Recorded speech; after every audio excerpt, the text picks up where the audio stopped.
Hey guys, welcome back to BALLCAP Sports and a Toronto Blue Jays spring training episode. In this video, we're going to dive into some of the news that we're hearing after these first couple of days from Shi Davidi and Ben Wagner, who are down in Dunedin.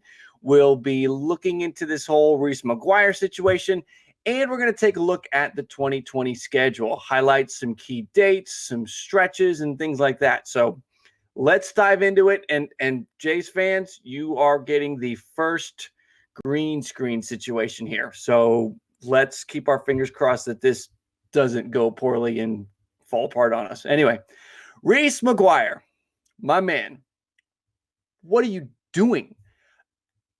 At this point, with social media and cell phones and the Me Too movement and all of that stuff, why are you exposing yourself?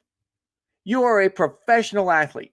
There is so much for you to lose by doing something like that. So please, my man, just next time you think about doing anything questionable, don't. This is just bad news. He had a lot of momentum built up from the end of last season. There was some thinking that he was going to push Danny Jansen for playing time, and this happens.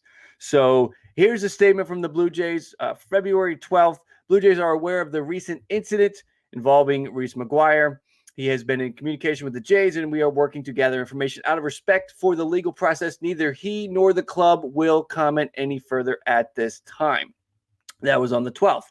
Today, the 14th, Ross Atkins says the issue will not impact him from a baseball standpoint. That's sort of the first news we had yesterday, where it sort of broke, and a lot of Rhys McGuire activity was being researched and looked up and everything on social media and all that. Everyone had their opinion on it. That was yesterday.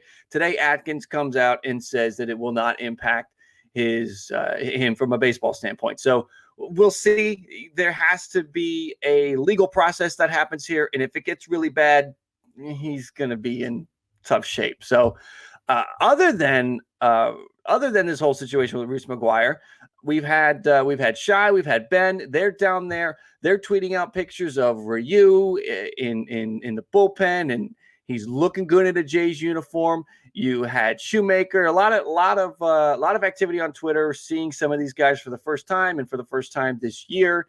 Ben Wagner reporting that a lot of hitters are in early. Remember, it's just pitchers and catchers that have to report. The first full squad workout is February 17th, but we've already got Vladdy, Bo, Biggio, Shaw, McKinney, Hernandez, Tellez, Warmoth, Kevin Smith, Forrest Wall, Randal, Grichuk, Brandon Drury, all reporting early.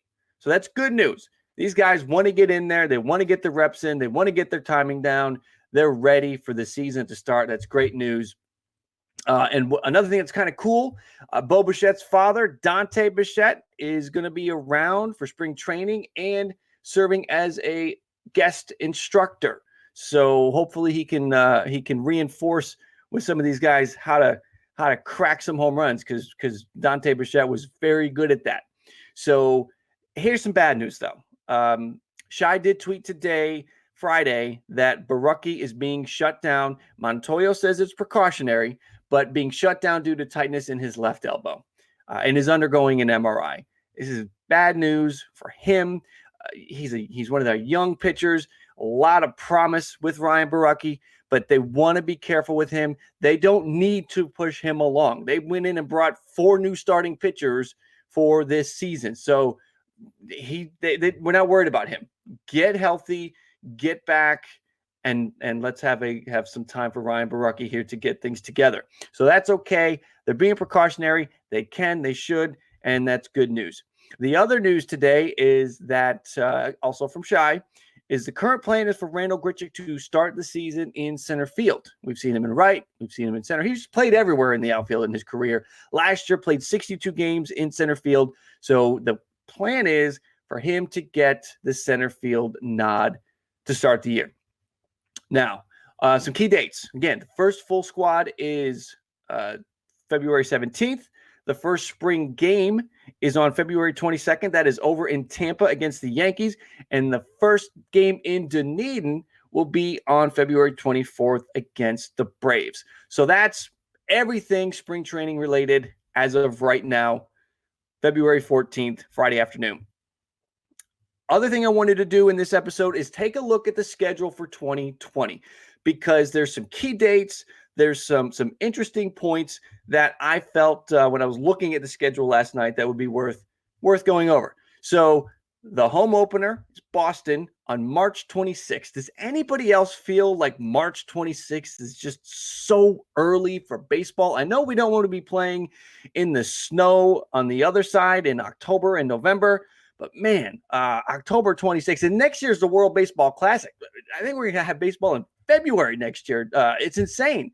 So anyway, the home opener is March 26th against the Red Sox. Here's something of note. 14 of the first 19 games are home. That's a great way to start the season. If you can get some momentum going, that can carry you. And if you're home, you're sleeping in your own bed, you've got your fans rooting for you, that's great. Now they got the Red Sox, which we're going to see what the Red Sox are about. Then they get the Reds, one of the most improved National League teams after this offseason. Then they get the Royals, nice. And then the Twins. And the Twins are going to be tough. Twins are going to be one of the toughest teams in the AL this year. But Red Sox, Reds, Royals, Twins, 14 of the first 19 games. Squeezed in there, they go on the road to face the Yankees April 2nd, and that's going to be the Yankees home opener. So they're going to be juiced up. They're going to have the whole carnival festival, bells and whistles, whatever, for their home opener. It'd be nice if the Jays could spoil that for the Yankees, which, Yankees favored to win the East in 2020. The first road trip is in May 8th to May 17th. They go to Oakland, then they hit Texas, and then they got 4 at the White Sox. That's going to be a tough one. The A's we know are going to be tough. I don't think the Rangers are going to be that good this year. And then the White Sox. White Sox are going to be a very tough out. So that's the first road trip. It comes in May.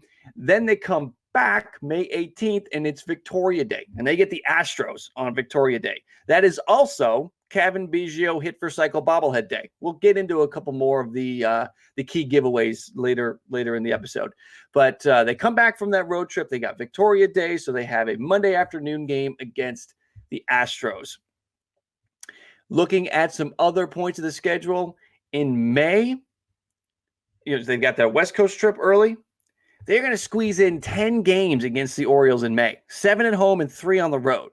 So almost half of May, or it will feel like half of May, will be against the Orioles. We're talking about how does this team start out, right? You've got 14 to 19 games home in March and April of the first 19 games. Then in May, you've got 10 games against the Orioles. Those are games that they should win. They should win most of those games. So this is setting up for a nice start, April and May, for the Jays to have that, to all those home games to start the year, and then all those Orioles games in May. You've got Canada Day on July 1st. That is going to be against the White Sox. So a nice matchup there. At that point, you could have a competitive Jays team. In my mind, probably surprising a lot of people at this point in the year, and a White Sox team that is going to be battling with the Twins for the top of the Central. The second West Coast trip is later in July. It is the 24th through the 29th, kind of a short trip there. They'll go see the Mariners and the Angels. Now, the interleague breakdown. Here's who they get this year for the interleague. They've got the 3 games against the Reds that they get out of the way early. Then they've got 2 at Philly and 2 at St. Louis. They will see them again. Those 2 teams will come to Toronto later in the year. But you've got 3 against the Reds, 2 against Philly, 2 against St. Louis, 3 against Pittsburgh. That's pretty good because so far this interleague schedule is looking kind of rough. 3 at Milwaukee, not great. 3 against the Cubs, then St. Louis and Philly. So they're facing the Central, and they're facing their rival, the Phillies. They really don't have a rival.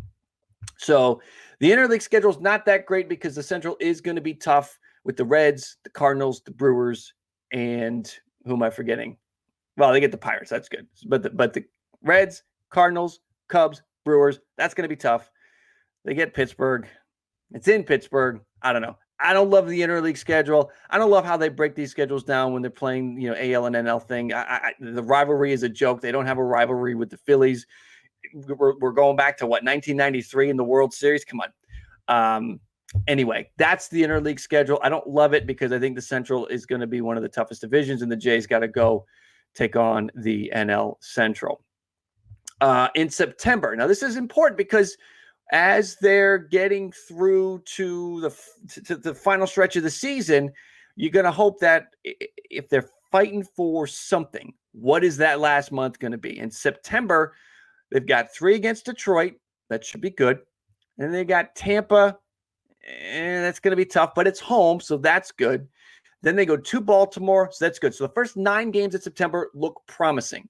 And then they're at the Yankees. That's going to be tough. 3 against the Yankees. That could be a big division matchup at that point in the year. Then they got Philly coming in.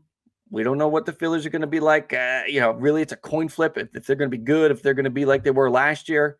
Then they got the Yankees again. So they got to face the Yankees 6 times in September. They've got Boston in Boston. The final road trip of the season is it. They will finish with 6 games on the road, 3 at Boston, 3 at Cleveland. Cleveland at that point, maybe they've traded Lindor and they've given up on the year. But September, the way it starts, is not too bad. 9 games, winnable games. Then you got Yankees, Phillies, Yankees. 6 out of 8 games against the Yankees, and they go on the road to finish up the year at Boston and at Cleveland. So that's how the end of the season is going to look. I don't love the fact that they're going to be on the road for the final 6 games of the year, but it is what it is. We get a bonus for starting the season with so many home games, so we kind of finish the year on the road 6 games. It is what it is. Let's talk about the giveaways. So you're going to the games. What are the dates that you're going to want to keep an eye out? There's a lot of giveaways. They're giving away bags and floppy hats and all that stuff.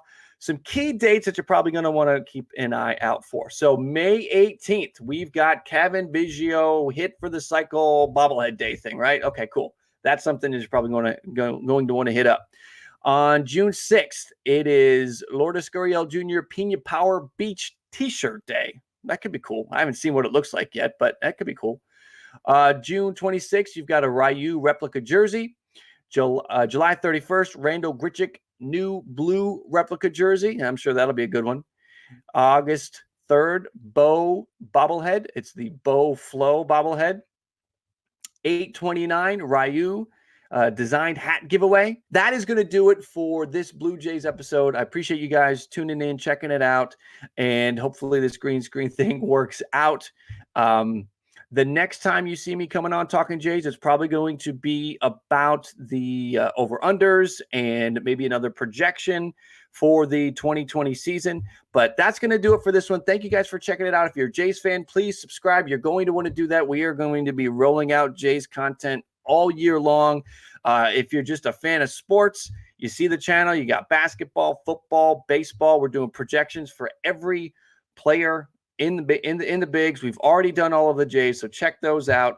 But thanks again for hopping on, and we'll be back talking to you guys soon.